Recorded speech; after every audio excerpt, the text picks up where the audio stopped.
Hey guys, before we dive into the moments that make history itself, ask, who approved humans for this? Can I get 1 second for you to brace yourself? What you are about to hear is not a TikTok challenge, not a fanfic, but the truth. The kind of truth that if a teacher said it in class, everyone would assume he was trolling to keep students awake. Today, you are going to see the exact moments when humanity stood in front of a reasonable option and then chose something located on the far side of the planet. The kind of choices that make you wonder, how are we still alive as a species? If you are working, keep working. If you are lying down, don't move. And if you are drinking coffee, fair warning, you might spray it all over the table because these stories do not sound real. And hey, if you enjoy chaotic but entertaining history storytelling, hit subscribe. You do not want to miss what comes next. All right, story one. On the day Pepsi, yes, the soda company from Walmart, became the sixth largest navy in the world. In 1989, the Soviet Union wanted Pepsi, but the ruble was weaker than basement Wi Fi. They did not have dollars to pay, so they did the most reasonable thing possible for a confused superpower. They paid in warships. One cruiser, one frigate, one destroyer, and 17 submarines, all of it traded for Pepsi syrup. A deal so absurd that if GPS had feelings, it would shut itself off. Imagine the Pepsi board meeting. Someone stands up, saying revenue is slightly up, and also we have been handed an entire naval fleet. The CEO probably stared at the report like he was reading IKEA instructions, missing half the screws. Of course, Pepsi did not keep the Navy. They sold everything to a scrapyard. But for one glorious moment in history, a soda company was officially more powerful than several small nations. And that is just the opening act. Trust me, the stories after this get even wilder. 2. If you think humans only lose big battles, let me introduce you to the legendary showdown between Australia and the emu. A war where the side with machine guns lost to birds whose heads are the size of a lime. In 1932, Australian farmers begged for help because more than 20,000 emus were storming their fields like they were on a camping vacation.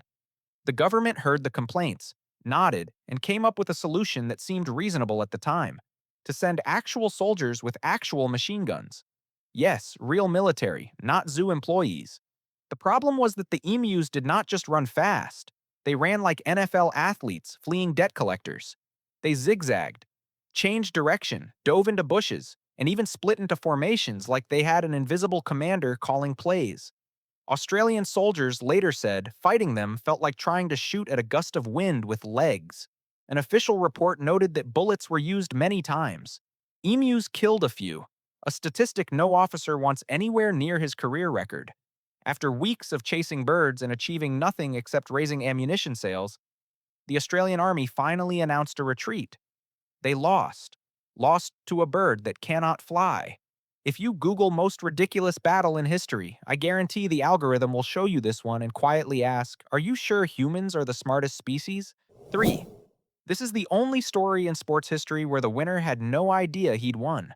Not because he was humble, but because he died halfway through. In 1923, Frank Hayes was a jockey so unfamiliar with victory that people jokingly called him a professional last-place finisher. One day, he was assigned to ride a horse with the most harmless sounding name, Sweet Kiss. But life, of course, wasn't nearly as sweet. In the middle of the race, Frank suffered a heart attack and died right there in the saddle. The story should have ended. But Sweet Kiss had no clue. The horse kept running and ran better than ever, as if determined to carry its rider across the finish line while whispering, "Bro, I got this." No one noticed Frank was gone until the horse crossed the line first. The officials only realized when they approached and found the jockey unresponsive. It was the historical equivalent of a Zoom call silence when someone's mic isn't on. The key detail: nothing in the rulebook said a dead jockey couldn't win, so Frank Hayes became the only person in racing history to win a race. In a state where celebration was physically impossible, Sweet Kiss earned a new nickname, Sweet Kiss of Death, and was immediately retired, presumably because no one wanted another accidental historic victory. If you think modern sports are dramatic, remember, past centuries said, "Hold my reins." Or, there are outbreaks that make you shiver. And then there is the 1962 laughter epidemic in Tanzania, the only pandemic in history that makes you wonder if humanity had a software glitch. Its main symptom was laughing, not the fun kind, the uncontrollable kind. the kind that makes your neighbors think someone in your house has been spiritually punched by a ghost. It all started when three schoolgirls suddenly burst out laughing in class. The teacher looked at them and assumed the homework was simply too difficult. 10 minutes later, the whole class joined in. An hour later, the teacher was so mentally defeated he closed the classroom, packed his things, and quietly questioned every career decision he had ever made. The kids carried the laughter home like a souvenir. Parents were confused, village elders thought it was a curse, and neighbors stood outside, shrugging, saying, "Something is definitely wrong with the sky today." Within weeks, over 1,000 people had caught the laughter. No one could work. No one could sleep. People laughed until they ran out of tears, literally. If this happened in 2024, CNN would run nonstop coverage with a banner saying, "Breaking news. Tanzanian citizens cannot stop laughing. We also have no clue why." The epidemic lasted 18 months, a year and a half of proving that sometimes the human body just flips the switch to self-destruct mode for no good reason. So if you have ever lost control laughing during a Zoom meeting, just remember, history has seen way worse. 5. If you've ever thought you were a little too confident, meet Victor Lustig, a man so persuasive he managed to sell the Eiffel Tower. Not once, twice. This is confidence level, scammer god tier. In 1925, Victor looked at Paris and thought, that tower looks like something I could sell. So he impersonated a government official and sent formal invitations to the richest scrap metal dealers in the city for a confidential meeting. When the meeting began, Victor walked in with the aura of a lead character from Ocean's 11. Perfect suit, serious eyes, quiet voice. The kind that makes people feel like they are participating in something dangerous but strangely appealing. "Gentlemen," he said, "the Eiffel Tower costs too much to maintain. The government wants to sell it to someone with vision." One businessman asked, "Really?" Victor replied without blinking, "We believe you are the future of France's scrap metal industry." It was the kind of compliment that would make even a cat blush. One man took the bait, paid for the entire Eiffel Tower, and Victor disappeared like a professional magician. A month later, for reasons only chaos can explain, he missed the thrill and tried the exact same con again with a new group. Same strategy, same confidence. Nearly worked again. If Netflix made a movie about him, you'd think the writers exaggerated. But no, history really wrote it like this. And apparently history enjoys a little drama. 6. Every army has its secret weapon, but only the Polish army in World War II had a soldier like this. A 2.5-meter brown bear named Wojtek, the only member of his unit who could carry artillery shells and drink beer like a frat boy. Wojtek was found as a cub by Polish soldiers. They raised him on condensed milk and fruit, and eventually transitioned him into the classic European military diet: beer and cigarettes. One soldier said he smoked like it was natural, like he'd survived 2 divorces and 3 awful meetings with his boss. To bring him to the front lines, they didn't hide him. They actually enlisted him. Wojtek had a rank, a service number, and official pay records.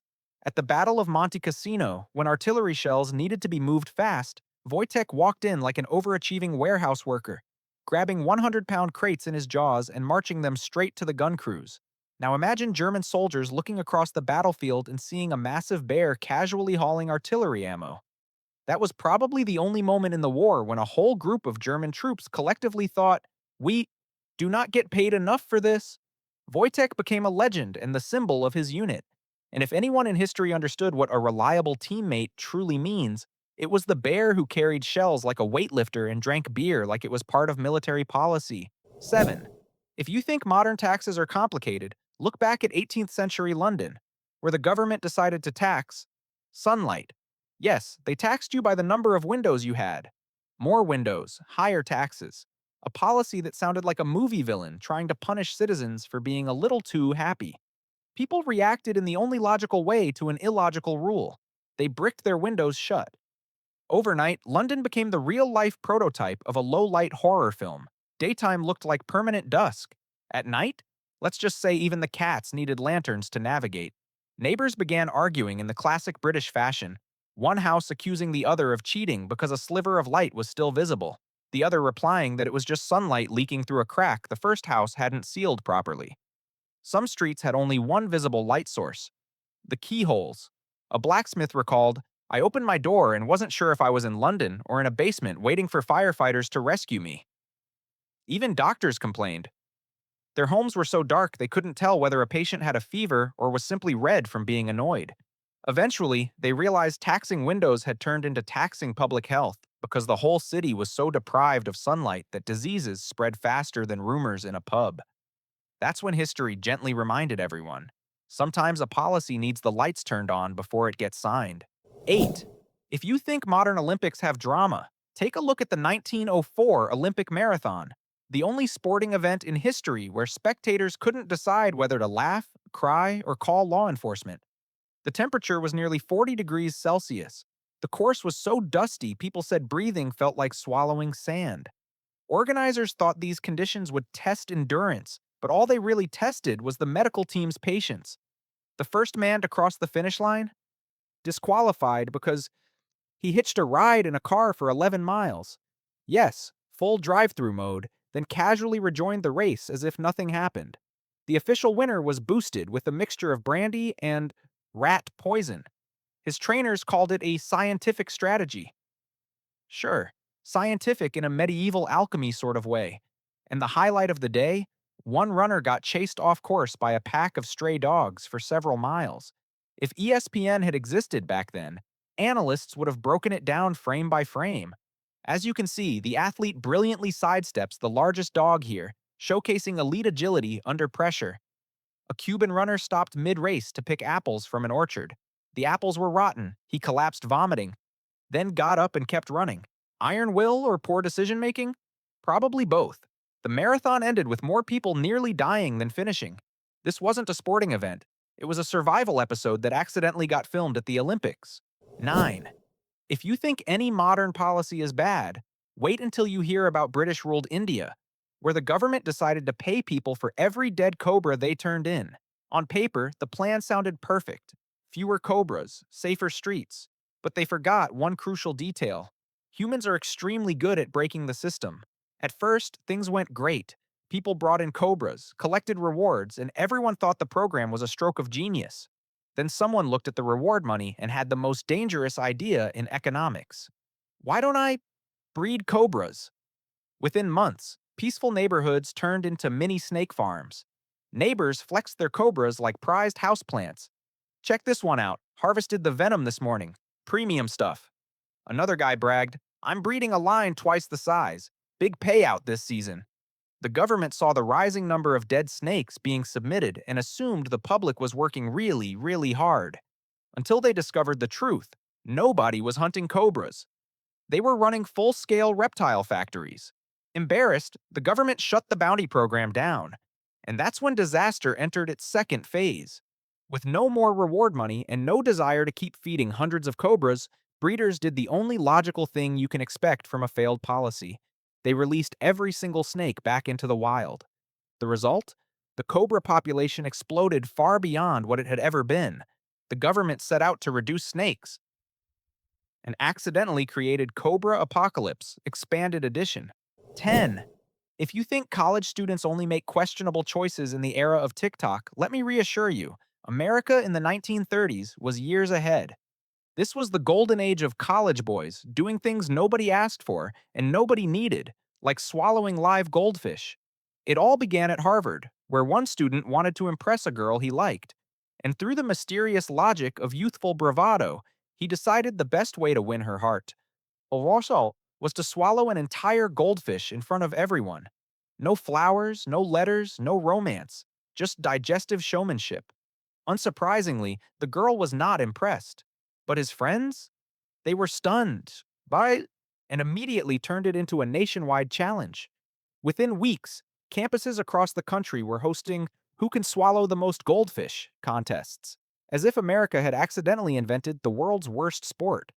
College boys bragged about their records, newspapers covered the trend like it was a new form of entertainment, and MIT students even attempted to design support devices for goldfish swallowing, proving that even geniuses sometimes apply their brainpower in spectacularly stupid ways. Eventually, universities banned the challenge because it was unsanitary, unsafe, and, most importantly, too ridiculous to survive one more semester. And just like that, a bizarre college tradition died, and the entire nation breathed a sigh of relief. 11. Some countries rely on subtle tactics. Diplomacy, negotiation, strategic containment. America in 1989, they used giant loudspeakers blasting rock music to force a dictator to surrender. Yes, music. But not Beethoven, not orchestral masterpieces. We're talking full, your uncle's favorite garage playlist. Guns N' Roses, Van Halen, The Clash. The kind of tracks that make every Texas mechanic nod in approval. The situation? Dictator Manuel Noriega was hiding inside the Vatican embassy in Panama.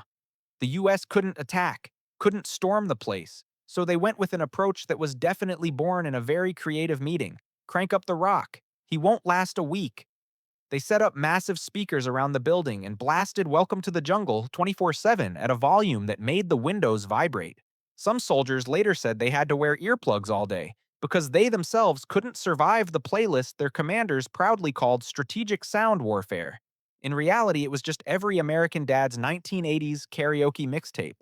Noriega, who preferred opera, lasted only a few days before his sanity cracked. Imagine trying to sleep while a guitar solo sounds like it's trying to shred the air molecules outside your window. Even the strongest mental fortitude has limits. Eventually, he walked out and surrendered. Not because of military power, but because he just couldn't take the rock anymore.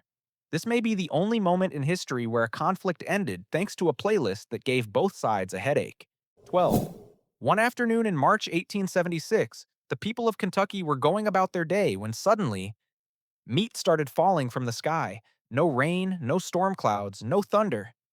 Just fresh meat dropping onto front yards like someone had launched a glitched version of Texas barbecue gone wrong.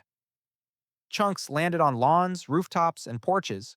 A woman making soap looked up and shouted, "Lord, if this is a sign, I'm not sure I'm interpreting it correctly." A farmer picked up a piece, turned it over in his hand, and muttered, "Ain't from my cow, and ain't from Jim's either. Strange." Word spread fast. Folks came running like it was the local sports event of the century. Two brave, or extremely curious, men tasted it and declared it similar to venison, or maybe lamb that's not very fresh. From that moment on, no one trusted them to cook at any holiday gathering ever again.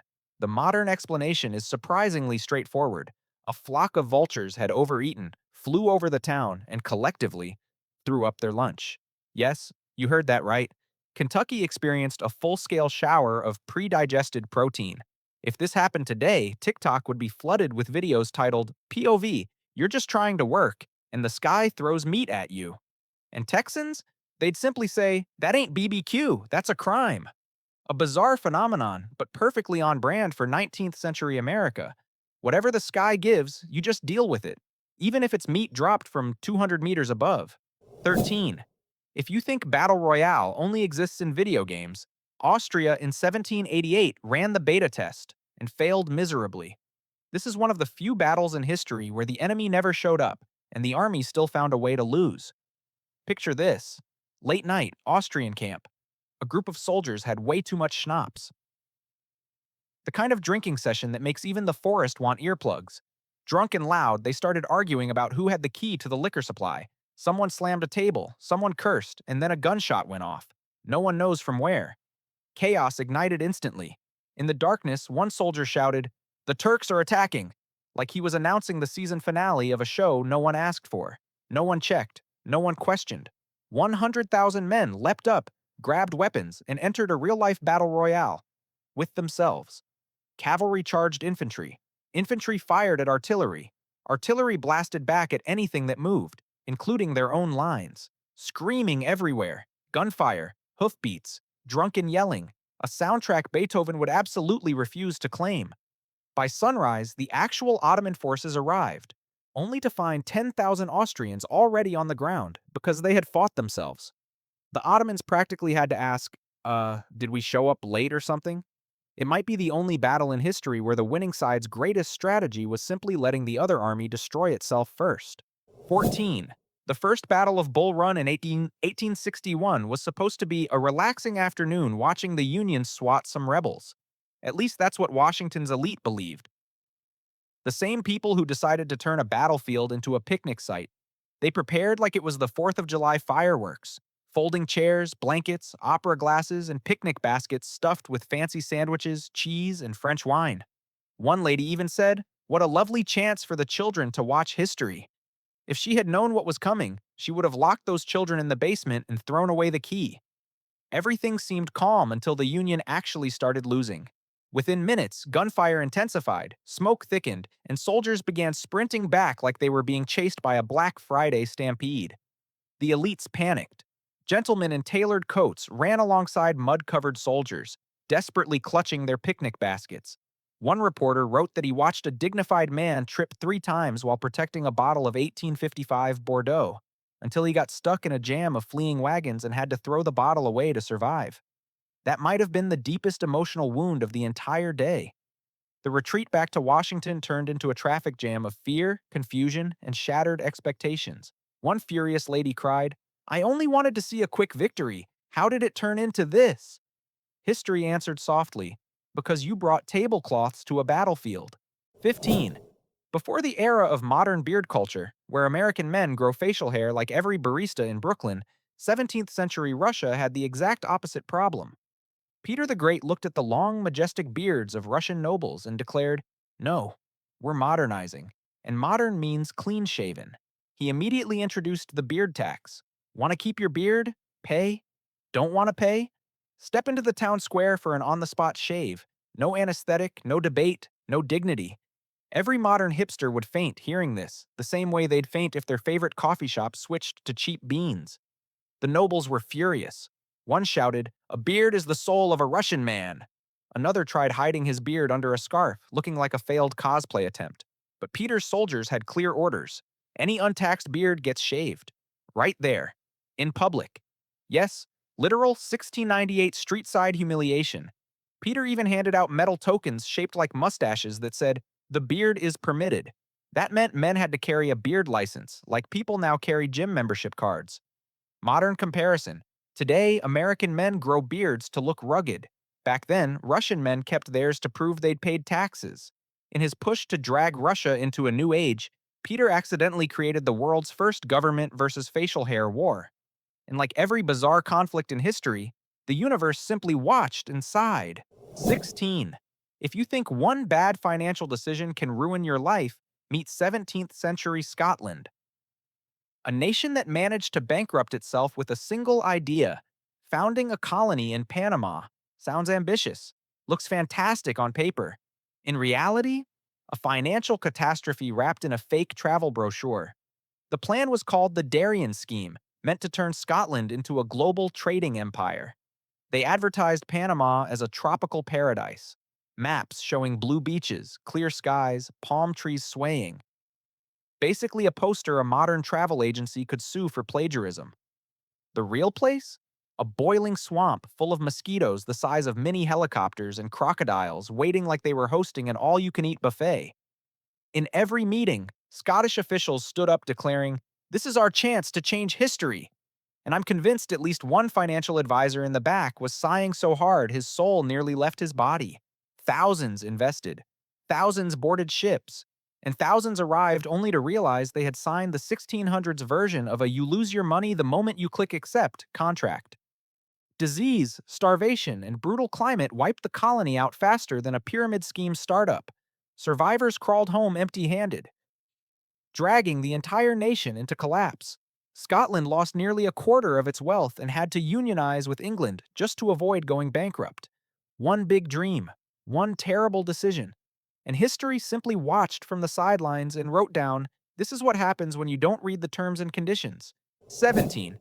In 1910, humanity panicked over something that sounds like the plot of a comedy movie. People genuinely believed the tale of Halley's Comet contained poisonous gas that could wipe out Earth. Newspapers blasted headlines like, "Cyanogen gas may enter the atmosphere." And everyone collectively ignored the word may the same way we ignore an email from the boss on a weekend.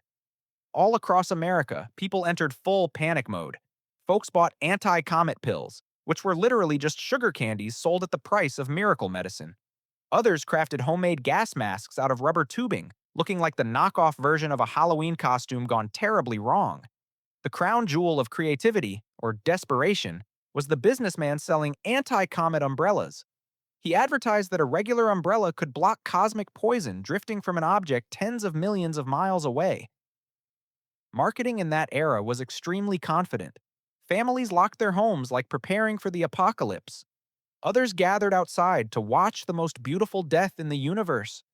Meanwhile, actual scientists simply sat down, exhaled deeply, and muttered, "It's harmless, please calm down," to no one listening. Then the comet passed. No one got poisoned, no one evaporated, and everyone who bought an anti-comet umbrella was left with an item they hoped no one would ever ask about again. History recorded the moment simply. Humanity survived not because of science, but because fear overestimated itself. 18. The 19th century had plenty of strange fashion trends, but none were as accidentally lethal as the crinoline. The giant dome-shaped skirt that turned women into walking bell shapes and perfect fire hazards. Crinolines were made of steel or cane frames wrapped in layers of fabric so wide they could sweep an entire parlor clean just by passing through it. But the problem wasn't the size, it was how terrifyingly flammable they were. Stand a little too close to a fireplace, a candle, or even a stray spark, and whoosh! The whole skirt went up like a freshly lit BBQ pit. Many parties turned into scenes straight out of an action movie. Smoke rising, sparks flying, guests sprinting in chaos, and musicians dropping their instruments mid-song to run for their lives. One witness recalled, "You couldn't help her. The skirt was too big. All you saw was a giant fireball moving across the drawing room, a sight that would make even modern firefighters ask for a day off." Despite the obvious danger, crinolines stayed popular. Designers even made them bigger, as if the real competition was who could be the most flammable while still being considered elegant. Today's fashion can be weird, sure, but rarely does it threaten to set you ablaze in the middle of a party. Crinolines were different, proof that sometimes beauty doesn't just hurt, it burns. 19. Among all the reasons humanity has invented to start wars, territory, religion, dynasties, 14th century Italy chose the single most ridiculous one: a wooden bucket. Yes, a bucket. The kind you use to pull water from a well. Not a holy relic, not a jewel, not a priceless artifact. Just something you could buy at Home Depot on Labor Day sale. The chaos began when soldiers from Modena snuck into Bologna and stole the bucket as a prank. Harmless, right? Not to Bologna. Bologna treated that bucket like a symbol of civic honor. Losing it was like being slapped in the face in front of the entire neighborhood. They demanded Modena return it immediately. Modena basically said, "If you want it back, come get it." And just like two kids arguing on a playground, the cities escalated straight into a full-blown war. Horses, swords, armored infantry, thousands of soldiers, all for a cheap wooden bucket. Modena won. And they kept the bucket like it was the crown jewels. They didn't hide it either. They displayed it proudly in a museum inside a glass case, spotlight shining on it like it was the Hope Diamond. While the rest of the world has sacred relics, marble statues, royal crowns, Modena's national treasure is a bucket they stole as a joke. History is full of absurd moments, but very few involve an actual war fought over a household item. And even fewer end with the victors proudly celebrating it 700 years later. 20. If you think eBay sometimes has weird listings, wait until you hear about Rome in the year 193 AD. The one time in history when people didn't auction off used furniture, they auctioned off the entire imperial throne. Yes, the Roman Empire was put up for sale like a buy now before someone else bids, special. After Emperor Pertinax was assassinated, the Praetorian Guard, famous for being equal parts greedy and lazy, held a public auction to choose the next ruler. Picture a dusty Texas car lot auction, except the item for sale was the whole Roman Empire. A proto-auctioneer stood in the courtyard shouting, "Highest bidder becomes emperor, includes absolute power and a high chance of getting assassinated." Wealthy old senators with dangerous levels of ambition started yelling bids like they were fighting over a Manhattan penthouse. In the end, Didius Julianus won by promising an enormous payout to every soldier. And just like that, he became emperor of Rome essentially through a financing plan. His reign lasted only 2 months. Long enough to prove that buying an empire is about as reliable as buying a heavily refurbished laptop. It will definitely crash. When the real army marched in and removed him, historians wrote it down plainly. This is why modern websites do not allow auctioning your country as a category. 21. 18th century London had a very popular tourist attraction. Not a palace, not a grand square, but the Bedlam insane asylum. And the terrifying part, people treated it as family entertainment. For just 1 penny, visitors walked the hospital halls like they were entering a dark, human version of a zoo. They brought kids. They brought friends. Some even brought snacks. Vendors stood outside calling out, "Hot pies! Go in! See the madness! Come out and buy another!" Inside, visitors strolled down the corridors, pointing, laughing, and recounting their experience the way modern people describe a street performance. Some tapped on the bars to see the reaction, like children teasing animals, except there were no animals, only human beings in despair. The worst part? Authorities considered it normal, even profitable. They bragged that Bedlam attracted large crowds, the same way cities today brag about a new theme park. Families genuinely said things like, "Come along, children, today we're going to see the mad people," a sentence that makes the modern world freeze in horror. Today, we have Netflix for entertainment. Back then, they had Bedlam, and history looks back and simply says, this is why humanity desperately needed to evolve a few more rounds. 22. In the late 19th century, the pharmaceutical company Bayer proudly released what they called a breakthrough invention. Its name? Heroin. And the purpose? A cough syrup for children. Yes, you read that correctly. A cough syrup. For children. Made with heroin. The ads looked like cheerful cartoon posters. Smiling doctors, happy toddlers holding the bottle like it was chocolate milk. Bold letters promised, safe. Soothes, cough quickly. Read it in a sarcastic voice and it sounds like a parody show tagline. The medicine that helps your child sleep very deeply and helps parents feel very at peace. Parents back then trusted it completely. This was an era without the FDA, without Google, and with almost no concept of side effects. If a doctor said it was good, it was good. If the newspaper said it was safe, it was safe.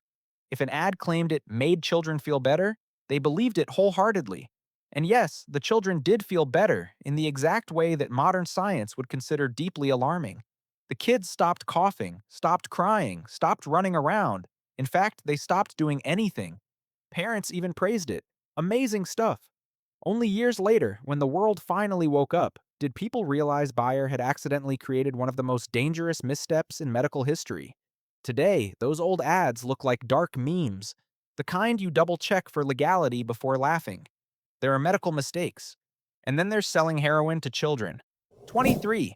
In the summer of 1858, London experienced an event the newspapers described as a smell capable of killing by moral force. The Great Stink arrived, a season when the city's sewage baked under the brutal sun and turned the Thames into a slow-moving cauldron of pure suffering. The smell wasn't just bad, it was catastrophic. People fainted on the street like dominoes. Passers-by had to be dragged to safety after taking one unfortunate deep breath.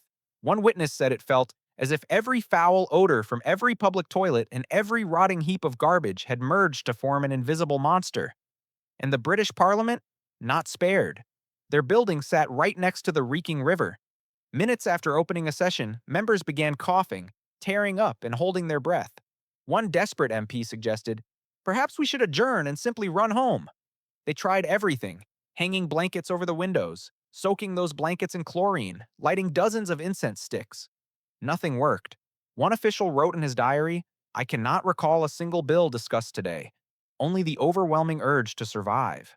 Eventually, the stench grew so unbearable that Parliament was forced to approve the massive sewer reconstruction project that transformed London's sanitation forever. It may be the only time in history when a smell, just a smell, pushed an entire government into action. So if you ever think traffic or taxes are unbearable, remember, once upon a time, London changed its whole infrastructure because the city was simply too stinky to endure. 24. If you've ever seen NFL fans lose their minds during the playoffs, imagine that energy but with tanks. That was the football war of 1969, a real armed conflict between El Salvador and Honduras, sparked by a series of World Cup qualifying matches. It all began like any ordinary game. But in the stands, fans hurled insults loud enough to get permanently banned from Twitter today. Newspapers described the atmosphere as an emotional hurricane with stereo-quality profanity. Some supporters even shouted things like, "If we lose, I swear I'm moving away," which at the time was the most dramatic threat they could think of. By the third match, tensions exploded. Off-field incidents piled up as bad referee calls in a playoff overtime. And then the unthinkable happened. The two countries actually went to war. Real war. Planes, artillery, tanks, casualties. A conflict with no disputed territory, no secret political scheme, no treasure, just wounded national pride over football. After a few days, the fighting stopped. The world looked on and sighed. All of this over a scoreline? So the next time NFL fans scream at each other online, at least remember, no matter how heated it gets, they're not turning Arizona into a battlefield. In 1969, Central America actually did. 25. In 1518, Strasbourg experienced an event historians still describe as the biggest bug in human history: the dancing plague, an outbreak that made hundreds of people dance nonstop until they collapsed or died. It all began when a woman named Frau Trofea walked into the street and started dancing. No music, no reason, no warning. People watched and thought, okay, she's just in a really good mood. But she danced all day, then the next day, then the day after. The city council panicked. They held emergency meetings as if they were trying to prevent the apocalypse. One official suggested, ban public dancing. Another argued, they're dancing because they're sick.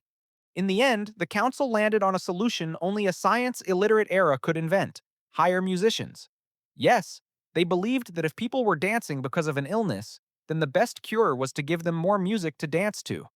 They built a stage, hired drummers and fiddlers, and turned the epidemic into a mandatory festival. People danced until their feet bled, their hearts raced out of rhythm, and the band kept playing like they had a lifetime contract. The townsfolk watched in horror as if they were witnessing a festival straight from the underworld. No one wanted to be there, no one was allowed to leave, and there was no after party, only exhaustion. The outbreak lasted for weeks before the city finally realized that adding music was the worst idea they had ever come up with. History leaves us with one clear lesson: when people are dancing because of a disease, do not hire a DJ. 26. In 1835, America experienced one of the greatest mass hoaxes in its history, and the best part is that no one felt even remotely embarrassed. A New York newspaper decided that reality was too boring, so they published a scientific series claiming that an astronomer had discovered forests, oceans, and bat people living on the moon. Not Batman-style bat people, literal bat people, flying with wings, not wearing pants, living in stone temples. And Americans swallowed the story whole like it was a bag of chips. Conversations back then probably went like, "Did you read it? There are bat people on the moon." "Oh, really? Sounds legit." Science in that era operated like YouTube in 2010. If someone said it confidently enough, people believed it. Scientific societies held emergency meetings as if NASA had personally requested their opinion. Scholars gave serious speeches analyzing bat person culture, while teachers struggled to explain to students why we hadn't sent Christmas gifts to the moon yet. Rival newspapers weren't angry because the story fooled the public. They were angry because they didn't come up with the hoax first. The entire country loved the tale so much that when the truth finally came out, people just shrugged and said, it was fun. For one glorious month, Americans genuinely believed we had pantsless lunar neighbors living on Earth's only natural satellite. If there were an Oscar for Best Fake News, this hoax would have won every category. 27. In the early 20th century, Americans entered a phase we can only describe today as peak optimism with zero scientific understanding. It was the radium era. The glorious moment in history when people believed that drinking radiation would make them healthier. Yes, drinking radiation for health. Back then, radium was marketed as liquid sunshine.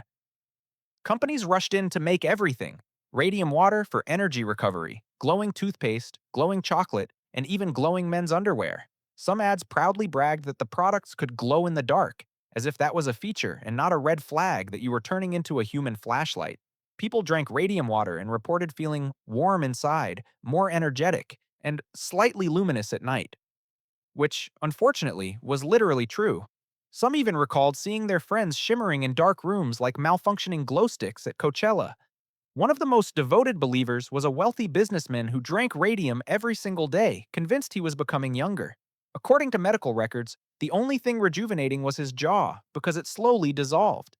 It wasn't until much later, when doctors realized radium was essentially cooking people from the inside, that the trend finally died off. Slowly, but it died. Today, when Americans look back at that era, they can only sigh. We once drank radioactive water and called it wellness. 28. Gregor McGregor was the kind of man who, if he lived in 2024, would absolutely be selling unlimited wealth courses on YouTube. But in the 1820s, he chose a far more ambitious path. He declared himself the prince of a completely non-existent country called Poyais, then sold it to the British public like it was a tropical paradise on clearance sale. His presentation events looked like a real estate expo held inside someone's imagination. McGregor would roll out a fake map, point at squiggly lines, and say, with absolute influencer-level confidence, "This is the capital, this is the main port, and this is our thriving financial district." The audience nodded along as if they were listening to a billion-dollar startup pitch. He sold land, sold government bonds, even sold official government positions. The full buy three, get one free Victorian-era scam package. Hundreds of people believed they were about to move to a lush tropical haven. Then the ships arrived. The settlers stepped onto the shore and immediately realized that paradise was nothing more than a swampy, mosquito-infested wilderness. No city, no houses, no roads, not even a hint of human life. Just trees, insects, and pure despair. Records say many people burst into tears right there on the beach. One woman reportedly said, "Oh God, we bought heat and mosquitoes." Meanwhile, McGregor had vanished, living luxuriously in London as if he hadn't just sold an imaginary nation. If there were an award for most nation-sized scam in history, Gregor McGregor would be the undisputed champion. 29. In 1814, London experienced a disaster that sounds like the opening line of a bar joke. A brewery exploded, unleashing a 4-meter-high tsunami of beer that smashed through walls, swept away houses, and wiped out an entire neighborhood. It started when a massive beer vat cracked, triggering a chain reaction that caused several others to explode at once. Witnesses said the sound was like Zeus throwing a party and spilling his drink. Within seconds, hundreds of thousands of liters of dark porter flooded the streets, rushing forward like a liquid avalanche. People who couldn't run in time were swept into the torrent, overwhelmed by the weight and smell of malt. Some fell into beer pools so deep they couldn't stand back up. Houses collapsed like paper models. No one in London had ever imagined drowning in beer could become an official cause of death. Pubs in the area just stared at the chaos like, someone overordered stock today? The brewery was sued, but the court ruled it an act of God. Which raises a question. Either God really dislikes porter, or he was beta testing an early version of Oktoberfest. Today, the Great Beer Flood remains one of the strangest disasters in British history. A tragedy wrapped in sitcom energy, where an entire district was ambushed by the very drink people enjoyed every evening. A flood strong enough to destroy homes, yet fragrant enough to make you feel awkward when telling the story. 30. Before ketchup became the savior of slightly burnt burgers, Americans once believed it could cure everything. In the 1830s, Dr. John Cook Bennett declared tomatoes to be a perfect medicinal miracle and turned ketchup into pills. Yes, not ketchup for fries, but tomato pill medicine meant to cure everything from stomach aches to broken bones. Advertisements at the time sounded like late-night shopping commercials. Ketchup Petch Pills cures coughs, fevers, and improves your entire life. Read in a deadpan voice, it gets even funnier. One pill fixes everything, except logic. Pharmacies turned into sales floors as people rushed to buy them, convinced they were witnessing cutting-edge science. Some companies even bragged that their pills were 10 times stronger than regular ketchup, a sentence that, today, sounds less like medicine and more like a food safety violation. The funniest part? Bennett didn't even make the pills himself. Instead, he sold the formula rights to anyone who wanted to join the booming pharmaceutical ketchup industry, a business model that felt suspiciously like multi-level marketing but wrapped in a doctor's coat. Eventually, people realized no disease was being cured. Only their wallets were getting lighter. And the trend collapsed. Ketchup returned to its rightful place, on hot dogs, not in prescriptions. Today, this whole saga feels like the trailer for a documentary titled American History: The Things We'd Really Like to Forget.